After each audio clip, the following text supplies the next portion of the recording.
Je me trouve dans l'un des quartiers les plus chics de Belfast. C'est là que l'on trouve les parvenus et les riches, les Saint-Tropéziens de Belfast.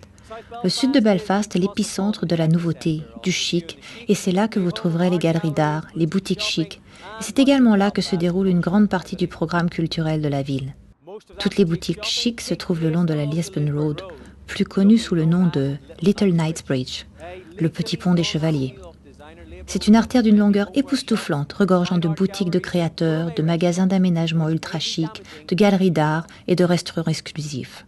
C'est un endroit très dangereux pour votre portefeuille. Mais ce quartier n'offre pas que des cafés chics et du luxe.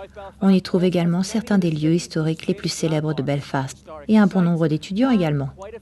Les étudiants sont partout au sud de Belfast, dans le quartier de Queen's.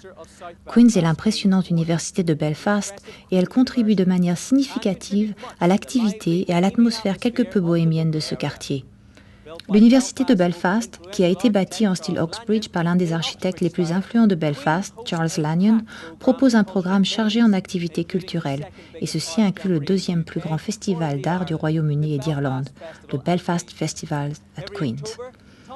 Chaque année, en octobre, les meilleurs artistes du monde se rassemblent afin d'éblouir et de délecter les participants grâce à leur musique, leurs chansons, leurs danses, leur littérature et les performances théâtrales. Au sud de Queen's, nous marcherons le long de la Stranmeris Road. C'est dans cette rue, dont le nom signifie « paisible ruisseau » en irlandais, que vous trouverez l'Ulster Museum, le musée d'Ulster.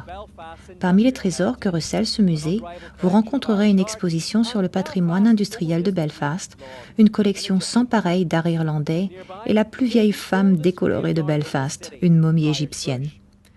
Juste à côté, on trouve le plus vieux cimetière de la ville, Friars Bush. La deuxième étape de la visite n'est pas pour les petites natures. Cette visite est très longue et c'est probablement plus facile de la faire à vélo.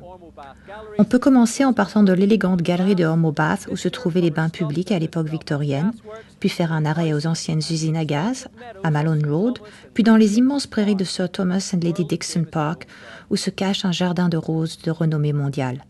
Donc, si vous voulez prendre un bon bol d'air ou si vous voulez brûler quelques calories tout en vous imprégnant de l'histoire et de la culture de notre ville, alors cette visite vous est destinée.